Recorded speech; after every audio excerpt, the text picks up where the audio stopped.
खरं तर उद्या आषाढी एकादशी आहे, त्यामुळे रविवारी आपला क्लासचा कार्यक्रम असतो, परंतु आषाढी एकादशीमुळे आम्ही तो शनिवारी ठेवला आणि तरी सुद्धा या हॉलमध्ये बसायला देखील जागा नाही.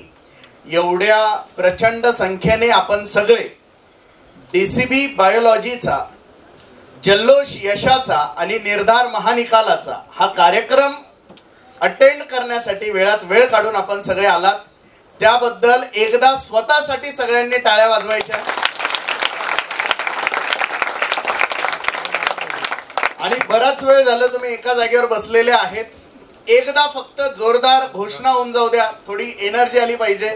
हर हर महादेव. मला आवाज कमी आलाय. हर हर महादेव. छत्रपती शिवाजी महाराज की जय. चला तर आपण आपल्या मुख्य गोष्टीकडे वळूया. आज या कार्यक्रमाला इतिहासात कधीही घडलेलं नाही असं म्हणण्याचं कारण म्हणजे याच क्लासेसमधून MBBS ला गेलेल्या मुलांच्याच हातून आज MBBS ला जाणाऱ्या मुलांचा सत्कार आपण ठेवला. खरं तर आपल्याला हवे तेवढे प्रमुख पाहुणे भेटू शकतात, परंतु माझ्या आयुष्यामध्ये माझ्याच मुलांना प्रमुख पाहुणे म्हणून बघणं हे माझ्यासाठी जास्त अभिमान देणारं आहे, जास्त आनंद देणारं आहे. आणि आज आपण बघितलं काही मुलं अजूनही म्हणजे आज येऊ शकले नाही, काहींचे पालक एकादशीमुळे पंढरपूरला गेलेले आहेत, परंतु कुठल्याही क्लासेसच्या कार्यक्रमात निकालाची आलेली एवढी गर्दी आणि तेही अत्यंत मर्यादित विद्यार्थी संख्या असलेल्या क्लासची ही तुम्ही प्रथमच बघितलेली असेल. आता यामध्ये काही मुलांना MBBS मिळालेलं आहे आणि काही मुलांना BAMS BDS मिळणार आहे, परंतु या सगळ्यांसाठी यश हे वेगवेगळं जरी असलं तरी नेहमी आयुष्यामध्ये प्रत्येक जण हा पूर्ण यशस्वी किंवा प्रत्येक जण हा पूर्ण अपयशी कधीही नसतो. आज माझे काही विद्यार्थी MBBS ला जात आहे, काही विद्यार्थ्यांचं स्वप्न थोडक्यात हुकलेलं आहे, परंतु ते BDS ला BAMS ला जाणार आहे. काही मुलं पुन्हा एकदा नव्या जोमाने रिपीट करायला येत आहे आणि काही मुलं अजूनही माझे यशस्वी झालेले नाहीत. परंतु या सगळ्यांसाठी मी एक छोटीशी गोष्ट सांगेन. आयुष्यामध्ये आपण बऱ्याचदा फार अपेक्षा ठेवत असतो. म्हणजे तुम्ही नीट जर बघितलं तर ज्याचा निकाल खूप चांगला आलाय, समजा एखाद्याला MBBS मिळतंय, तर तो काय विचार करतो, यार मुंबई पुण्याचं कॉलेज भेटलं ना लय भारी होऊन जाईल. ज्याला पुण्याचं कॉलेज भेटतंय तो म्हणतो, यार मुंबई जर भेटलं असतं ना तर लयच भारी झालं असतं. ज्याला मुंबई भेटलंय त्याला वाटतं, यार एम्स थोड्यावरून गेलेले ते जर भेटलं असतं ना तर खूप छान झालं असतं. अर्थात आपण माणूस म्हणून महत्वाकांक्षी असणं यात काही वावगं नाही, परंतु तरी सुद्धा प्रत्येक वेळी यश आणि अपयश हे एका तराजूत मोजता येत नाही. आज घडलेली गोष्ट ही कदाचित आपल्यासाठी अशीच चांगली आहे असं आपल्याला मान्य करावं लागतं. एक म्हातारा असतो एका गावामध्ये आणि त्याच्याकडे फार सुंदर घोडा असतो. खरं तर म्हातारा अत्यंत प्रचंड गरीब असा व्यक्ती असतो, पण तरी सुद्धा त्या म्हाताऱ्याचा हेवा तो ज्या राज्यात राहत होता त्याच्या राजाला वाटायचा. आता राजाकडे सगळं काही होतं, राज्य होतं, कितीतरी घोडे होते, परंतु या म्हाताऱ्याचा घोडा त्या पूर्ण राज्यात सगळ्यात चांगला होता अशी त्याची ख्याती होती. आणि म्हणून राजाला नेहमी हेवा वाटायचा की यार हा घोडा माझ्याकडे का नाही. मग एक दिवस तो राजा काय करतो, आपल्या प्रधानाला सांगतो की तू जा आणि तो घोडा आहे ना आपल्याकडे घेऊन ये, त्याला हवी ती किंमत दे. प्रधान त्या म्हाताऱ्याकडे जातो आणि त्याला म्हणतो, तुला काय पाहिजे ते सांग, पण हा घोडा मात्र आम्हाला दिला पाहिजेस. आणि म्हातारा अत्यंत नम्रपणे त्यांना सांगतो की मला माफ करा, पण मी हा घोडा काही तुम्हाला देऊ शकणार नाही. प्रधान नंतर साम दाम दंड भेद सगळं वापरून बघतो, तरी सुद्धा म्हातारा म्हणतो की माफ करा, पण मी घोडा काही देऊ शकत नाही. ही सगळी घटना जेव्हा त्याच्या गावातल्यांना कळते तेव्हा अख्खा गाव जमा होतो. अर्थात आपल्याला इतरांकडे काय घडतंय याच्यामध्ये फार इंटरेस्ट असतो. किसके घर में क्या हो रहा है और किसके जिंदगी में क्या चल रहा है याचा आपल्याला प्रचंड इंटरेस्ट असतो. व्हॉट्सअप वरती, फेसबुक वरती, इंस्टा वरती स्टोरी टाकणारे, स्टोरी बघणारे दोन्ही याच कॅटेगरीतले आहेत की इसके जिंदगी में क्या चल रहा है. आपल्याला कोणाच्या आयुष्यात काय चाललंय हे आपल्याला त्याचं स्टेटस बघितलं की कळतंय. हे कुठे गेलाय, जम्मूला गेलाय, हे विचार करता आपण तर अजून इथंच आहे. तसं त्या सगळ्या गावातल्यांना कळलं की अरे यार, ह्या म्हाताऱ्याकडे राजा आला, एवढी संपत्ती द्यायला तयार, आणि या मूर्ख आहे हा, यांनी तो घोडा दिला नाही साधा. आणि काय त्या घोड्यामध्ये, बरं चांगलं आयुष्य जगला असता तो घोडा दिला असता तर प्रचंड संपत्ती भेटली असती. गाव जमा झाला आणि त्या म्हाताऱ्याला सांगू लागला की तू काय वेडा आहेस रे, फुटक्या नशिबाचा आहेस म्हणे तू. तो घोडा जर दिला असता तर किती चांगलं आयुष्य जगला असता. मग म्हातारा त्यांना एकदम नम्रपणे सांगतो की काय सांगू, कुणास ठाऊक, कदाचित हेच माझं चांगलं नशीब असेल. मग तो गाव चालला जातो आणि एक दिवस तो घोडा चोरी जातो. तो घोडा काही त्या पागेमध्ये नसतो. आता तो गेल्यावर तर जास्त लोकांना उकळ्या फुटल्या, बरोबर ना. समजा तुम्हाला एखादा कोणी जर म्हटला की तुझ्याकडून हे होणार नाही, आणि जर ते खरंच झालं नाही ना तर त्या माणसं एवढा आनंदी कोण नसतो त्या दिवशी. कारण तू 10 लोकांना सांग, मैं बोल रहा था इसको ये नहीं होने वाला, मैं बोल रहा था ये नहीं होने वाला. अख्खा गाव जमा झाला, कारण सगळंच गाव सांगत होतं घोडा देऊन टाक. अख्खा गाव जमा झाला, परत सांगू लागला, बघ आम्ही तुला सांगत होतो ना, किती श्रीमंत राहायला असतात. आता काय भेटलं तुला, आता तर तुला म्हणजे फुटकी कवडी सुद्धा नाहीये, आणि तो घोडा तर गेलाय निघून. किती फुटक्या नशिबाचा आहेस रे तू. परत त्याने सांगितलं, काय सांगावा, कदाचित माझं हेच चांगलं नशीब असेल. आणि काही दिवसांनी तो घोडा परत आला, पण परत येताना तो 10-12 जंगली घोडे घेऊन आला, कारण तो घोडा ट्रेन होता. आता मात्र परत गावाला आश्चर्य वाटलं, अख्खा गाव परत जमा झाला. काय चांगलं नशीब आहे राव तुझं. जग बघा कसं बदलत असतं. तुमचं अपयश असेल तर जग तुम्हाला टोमणे मारायला येणार आहे. तुम्ही यशस्वी झालात तर कौतुक करायला येणार आहे. एक गोष्ट लक्षात ठेवा, जग चांगलं किंवा वाईट नसतं. तुम्ही तुमच्या यशाची पायरी चढत राहा, जग टाळ्या वाजवत राहील. तुम्ही जर अपयशाची पायरी बघितली तर तेच जग तुम्हाला टोमणे मारत राहील. अख्खं गाव जमा झालं, म्हणलं काय नशीब काढलं राव. आता तर तुझ्याकडे 10-12 घोडे आले, तू यांना जर ट्रेन केलं तू किती पैसा कमवशील, लयच भारी नशीब आहे तुझं.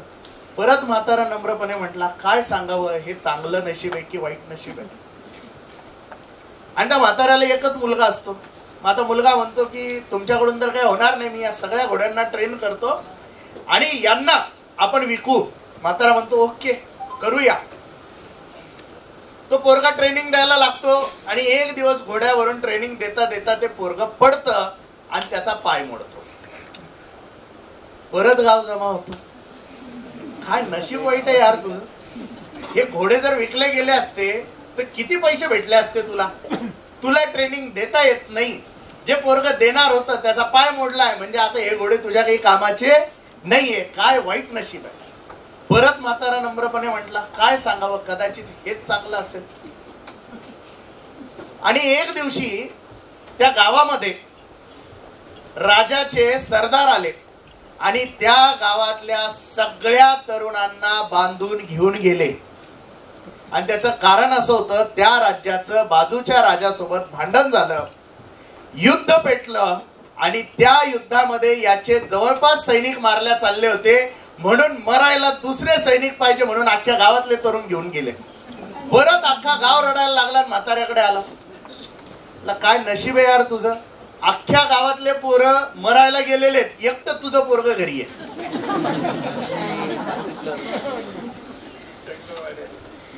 परत म्हाताऱ्याने रिप्लाय दिला, काय सांगावं, कदाचित हेच चांगलं असावं.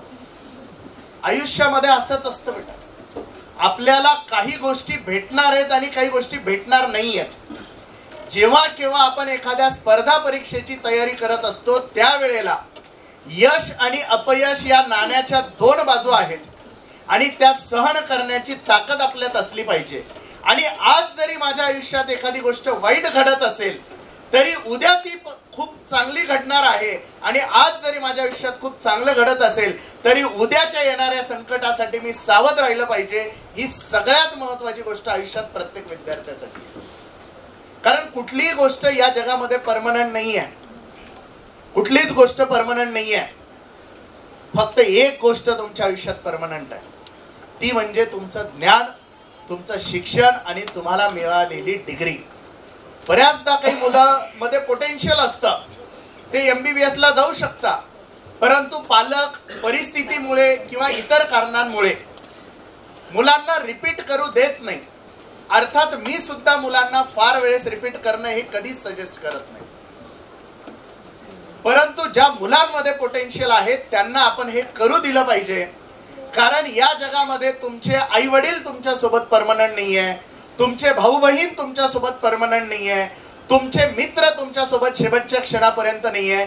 जर आयुष्याच्या शेवटच्या क्षणापर्यंत तुमची साथ जर कोणी देणार असेल, गॅरंटेड साथ जर कोणी देणार असेल, तर ती फक्त आणि फक्त तुम्ही मिळवलेली डिग्री आहे. आणि त्या डिग्रीसाठी जर आपण लढत असेल तर तुम्ही विचार करा तुमची लढाई किती मोठी आहे.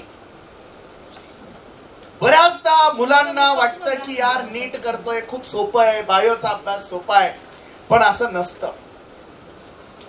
आपल्याला प्रचंड क्षमतेने, प्रचंड मेहनतीने हा अभ्यास करायचा असतो. ज्या मुलांना आज MBBS मिळतंय आणि ज्यांना मिळत नाहीये, यांना जर तुम्ही थोडंसं बारकाईने जर बघितलं तर तुमच्या लक्षात येईल की त्यांच्या मेहनतीमध्ये असलेला फरक, त्यांच्या सातत्यामध्ये असलेला फरक आणि मेंटली पॉझिटिव्हिटी असलेला फरक, हा फरक तुम्हाला यशाची पायरी चढवत असतो. या वर्षीचा पेपर जर आपण बघितला तर नीटच्या इतिहासातला सगळ्यात अवघड पेपर हा म्हटला गेला.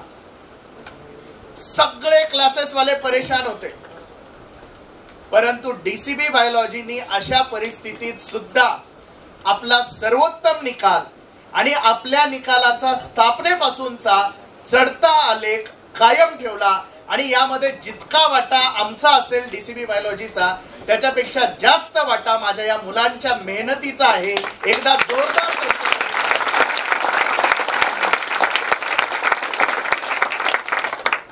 माझ्या मुलांना कदाचित माझ्याबद्दल आत्मीयता, प्रेम हे सगळं असेल म्हणून ते म्हणतही असतील की सरांचा वाटा मुलाचा आहे, सरांचा वाटा मुलाचा आहे, परंतु या प्रत्येकाची मेहनत आम्ही जवळून बघितलेली आहे.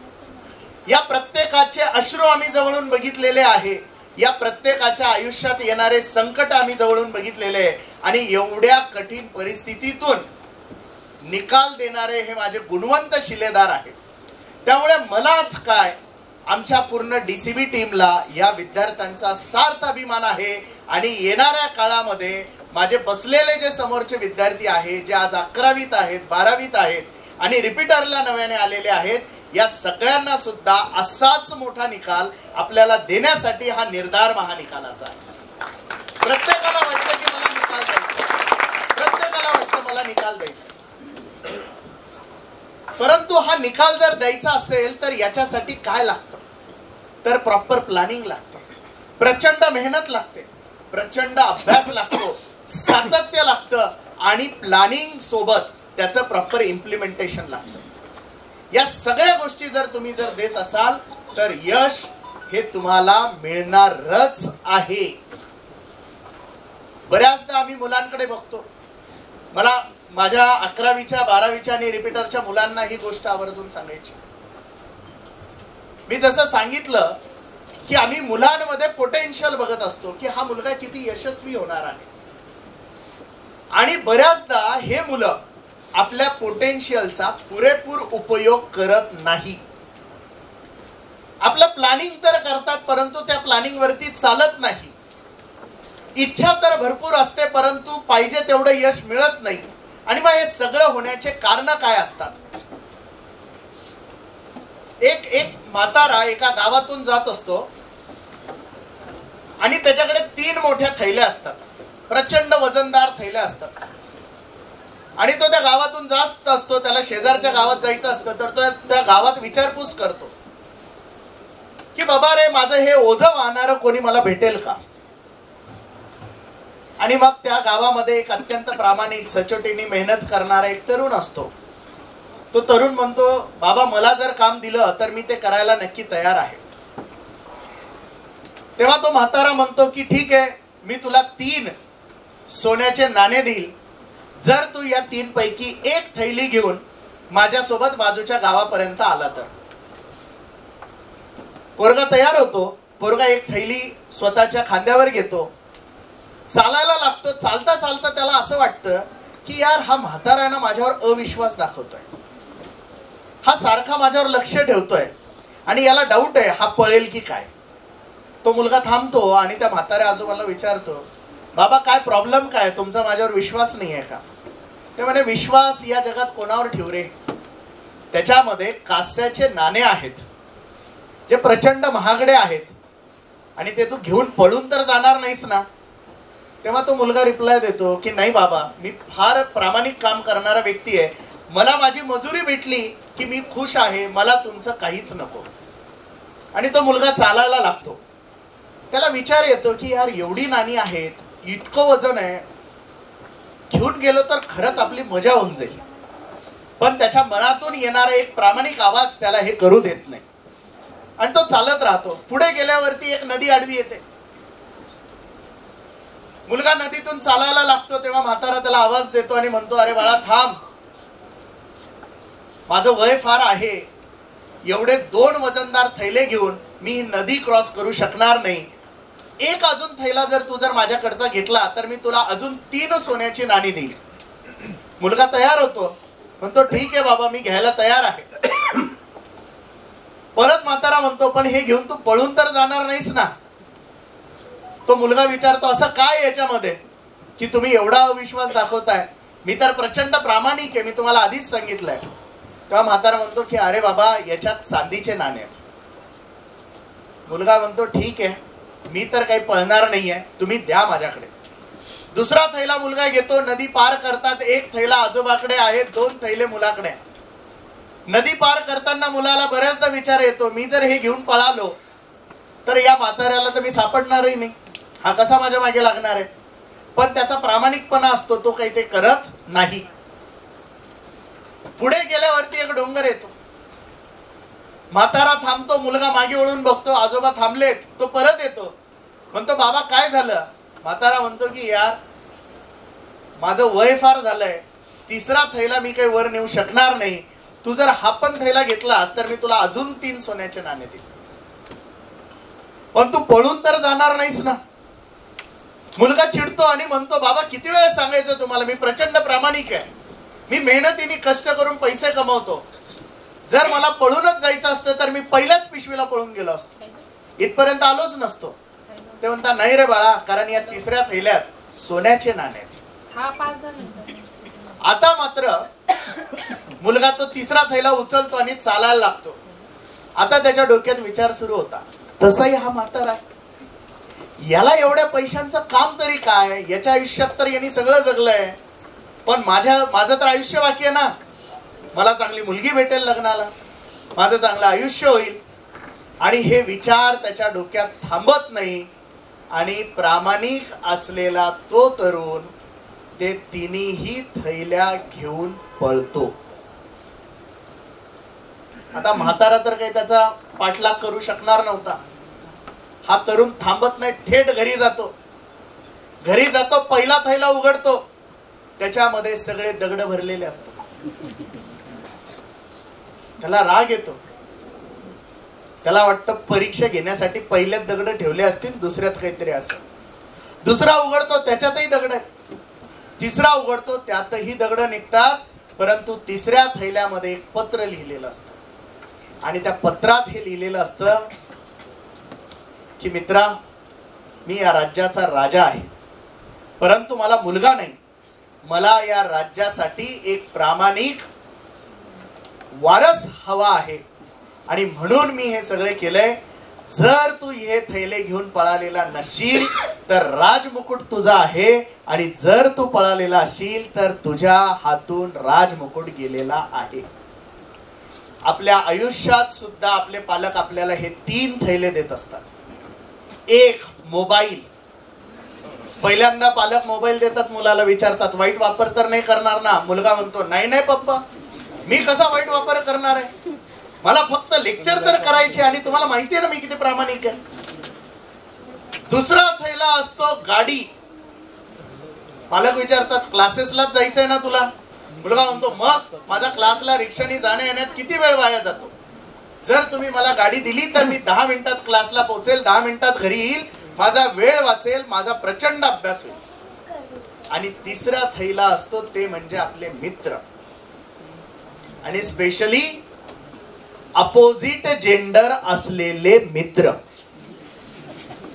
जर नीटच्या प्रवासामध्ये तुम्हाला कोणी चोर बनवत असेल, जर नीटच्या प्रवासामध्ये जर तुम्हाला तुमच्या फोकस पासून कोणी दूर घेऊन जात असेल, तर तुमच्या आयुष्यात हे 3 थैले आहेत: मोबाईल, गाडी आणि नको असलेले मित्र.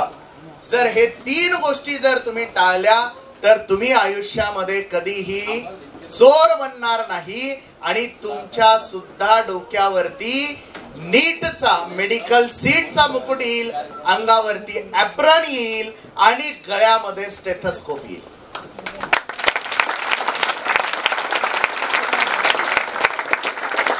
त्याच्यामुळे मी सर्व 11वी 12वी आणि रिपीटरच्या मुलांना आणि पालकांना हे सांगू इच्छितो की तुम्ही लोकांवरती हा विश्वास ठेवा, आपल्या मुलांवरती विश्वास ठेवा, त्यांना मोबाईल द्या, त्यांना गाडी द्या, पण हे सगळं देत असताना त्या म्हाताऱ्यासारखं किमान लक्ष देण्याचा प्रयत्न करा. कारण जर तुम्ही असं केलं नाही तर त्याला अपॉर्च्युनिटी मिळेल आणि आपलं मेडिकलचं स्वप्न हे भंग होईल.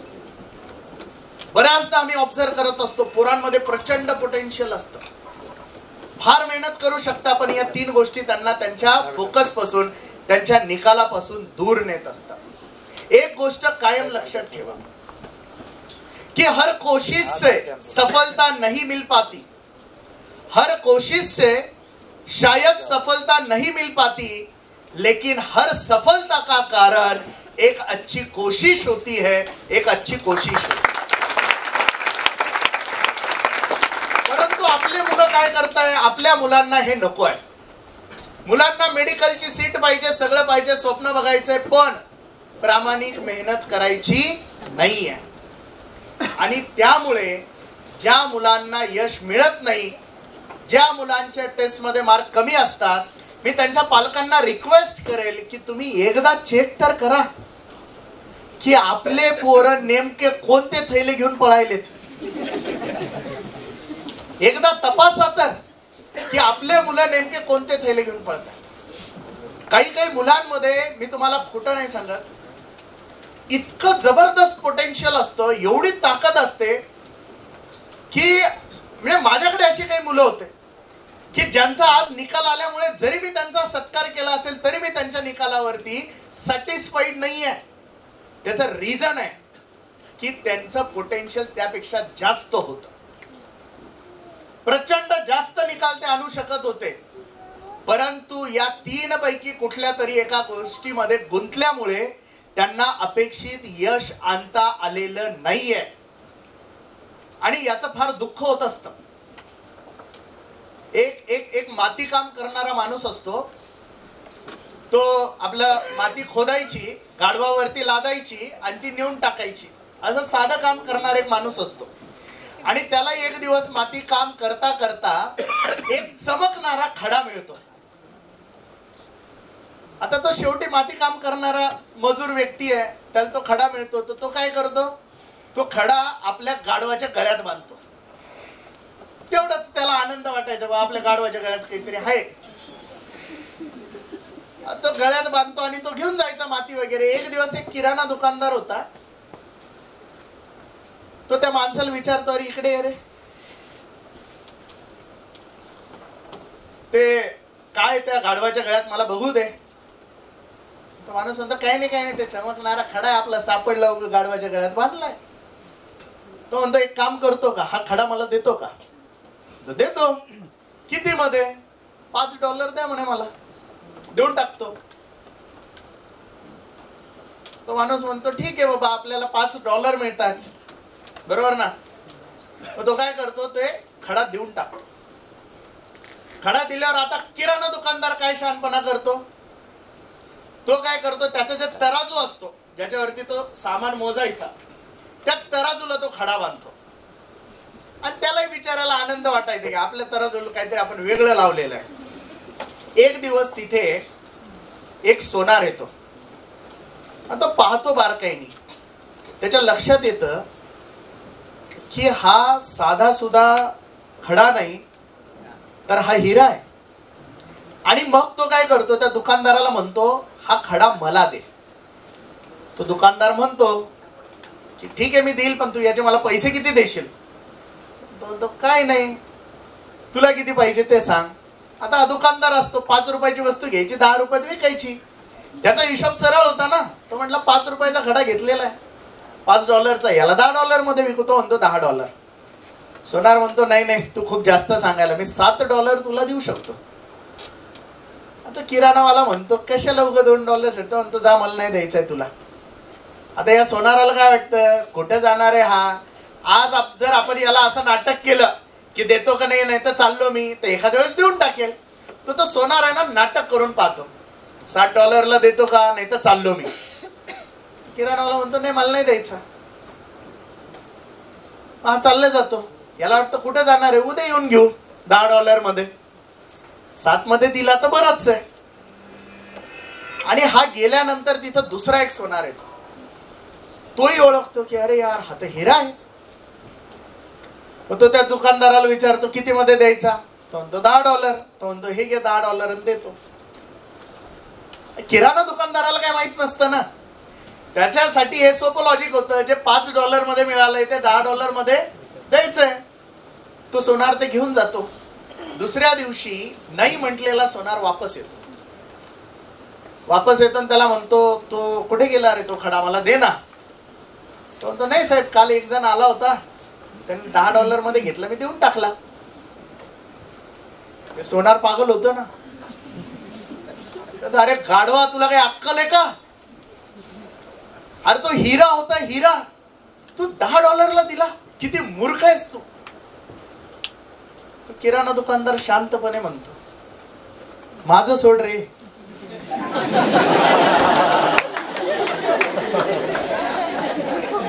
मला तर माहितीच नव्हतं की तू हिरा आहे.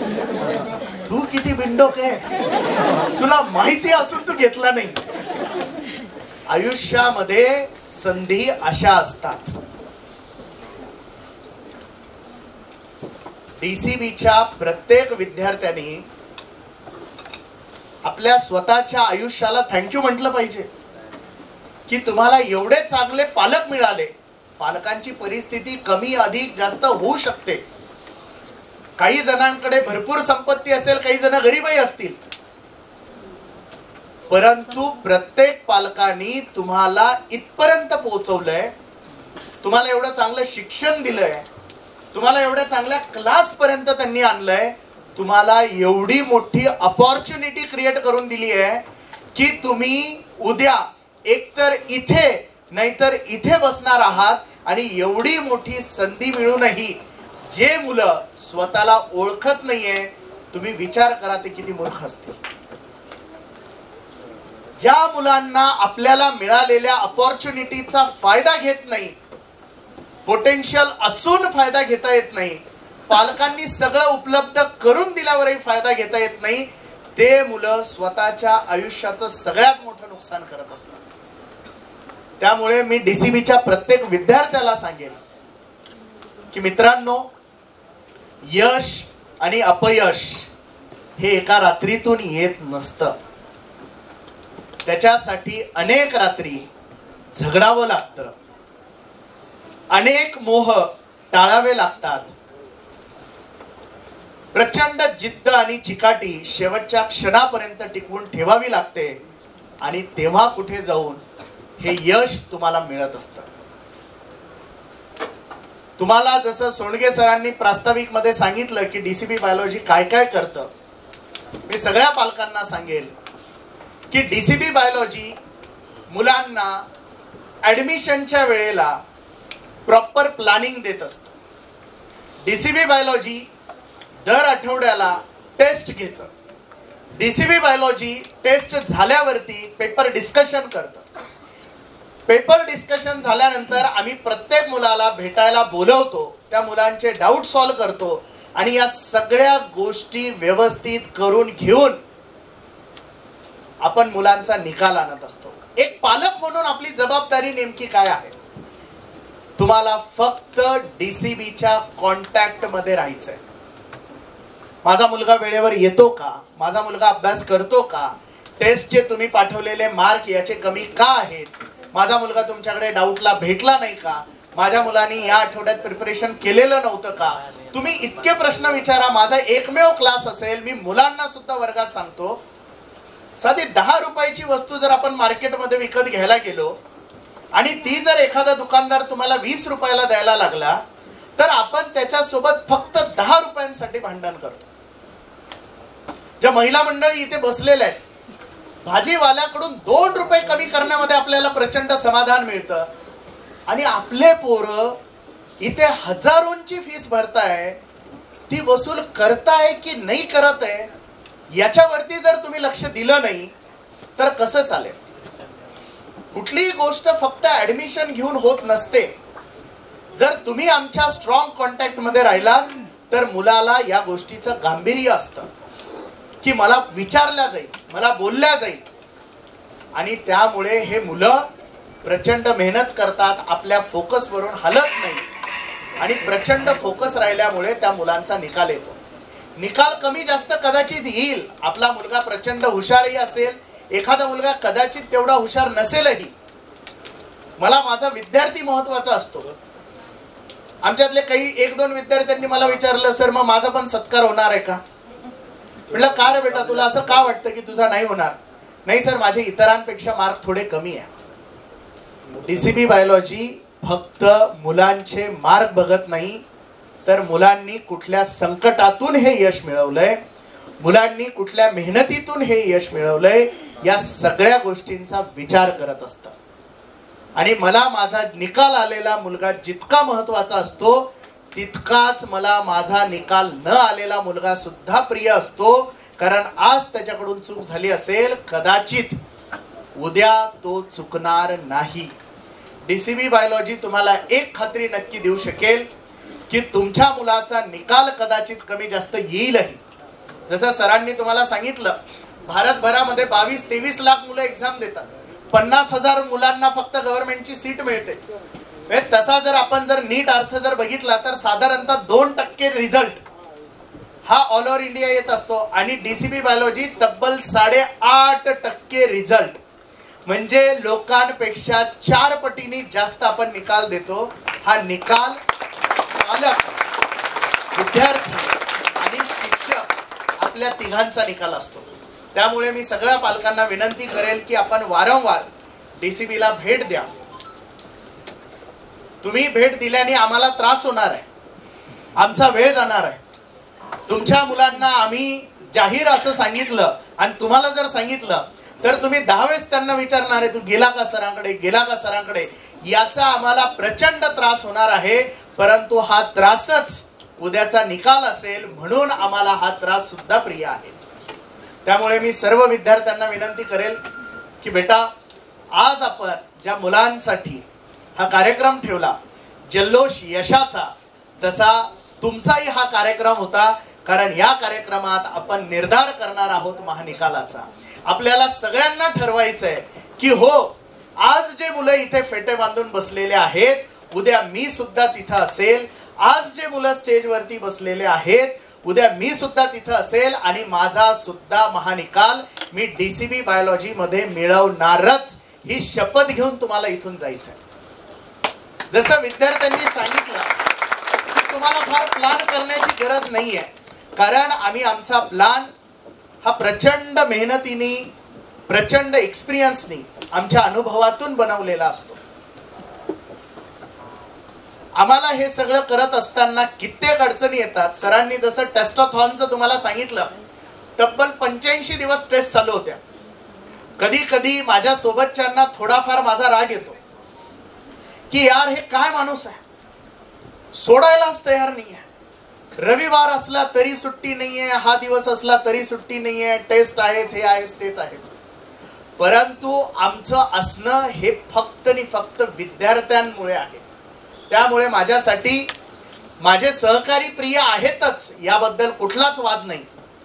परंतु माझ्यासाठी माझे विद्यार्थी त्याहून जास्त प्रिय आहेत, हे मात्र तेवढंच खरं आहे. आमचा DTPचा माणूस टेस्टाथॉनमुळे पळून गेला अक्षरशः. तब्बल 85 दिवस 85 टेस्ट घेतल्या, 85 दिवस. आणि अचानक ते 100 MCQs वाला पॅटर्न बदलला. ज्या दिवशी बदलला त्याच्या दुसऱ्या दिवशी DCBचा अपडेटेड पेपर झाला. म्हणजे मी काम करणाऱ्याच्या, असं बोललं नाही पाहिजे, त्यांच्या मानगुटीवर बसेल, पण माझ्या विद्यार्थ्यांना त्या गोष्टी भेटल्याच पाहिजे. कारण माझं अस्तित्व शून्य आहे. जर तुम्हाला कोणी विचारलं की बाबा सचिन तेंडुलकर कोण आहे, तर तुम्हाला कोणीही सांगेल, बरोबर आहे की नाही. पण जर त्याच्या गुरुजींचं तुम्हाला नाव विचारलं तर अर्ध्यांना आठवेल, अर्ध्यांना आठवणारही नाही. पण जर तुम्हाला अशी ओळख करून दिली की हे सचिन तेंडुलकरचे गुरुजी आहे, तर आपल्याला महत्त्व वाटतं. त्याच्यामुळे शिक्षक म्हणून आम्ही शून्य असतो. आमची ओळख हे आमचं ज्ञान, आमच्या डिग्र्या हे नसतं. आमची ओळख असतात आमचे हे विद्यार्थी. आणि या विद्यार्थ्यांसाठी जर करायचं नसेल तर मग शिक्षक बनण्याचा अर्थच काय. बऱ्याचदा लोकांना वाटते की यार बाकीचे क्लासेसवाले लय निवांत आहे. तसे माझे सहकारी प्रचंड चांगले आहेत, मला सहन करतात. म्हणजे खरं तर त्यांच्यासाठी एकदा तुम्ही जोरदार टाळ्या वाजवल्या पाहिजे.